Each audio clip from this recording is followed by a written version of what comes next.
பொதுவாக மலேசியா சுற்றுலா பயணம் வர்றவங்க எல்லாமே இங்கே இந்திய ரெஸ்டாரண்ட்ஸ் இருக்குது, எங்கே இட்லி தோசை சாம்பார் கிடைக்கும் அப்படின்னு அதிகமாக தேடுறவங்க அதிகமாக இருப்பாங்க. கூட்டிகிட்டு வர்றவங்களும் இந்திய ரெஸ்டாரண்ட்லாம் இங்கே இருக்குது அப்படின்னு சொல்லி கூட்டி போகிற இடமும் அதிகம் இருக்குது. ஆனால் மலேசிய உணவு வகைகளையும் நம்ம சாப்பிட்டு பார்க்கணும்.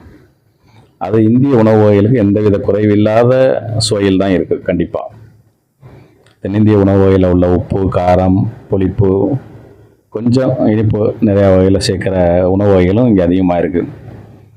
இது எந்தவித குறைவில்லாத சத்துக்களை கொண்டது அப்படி தான் சொல்லணும். கொஞ்சம் ஜூஸியாக இருக்கும் மலேசியா உணவு வகைகள். டேஸ்ட்டும் நல்லாயிருக்கும். நம்ம தேவைன்னா உப்பு வரப்பு இதுனா தனியாக சம்பல் இருக்கும், அதையும் சேர்த்து நம்ம சாப்பிடலாம். சோறோட இதுவையெல்லாம் தேவையான அளவுக்கு எடுத்து தேவையோடு சாப்பிட்றதுக்கு பணம் கட்டுறதும் ஒரு நல்ல விஷயம். கண்டிப்பாக அடுத்த முறை வந்தால் மலேசியா உணவு வகைகளை சாப்பிட்டு பாருங்கள், நல்லா இருக்கும் கண்டிப்பாக.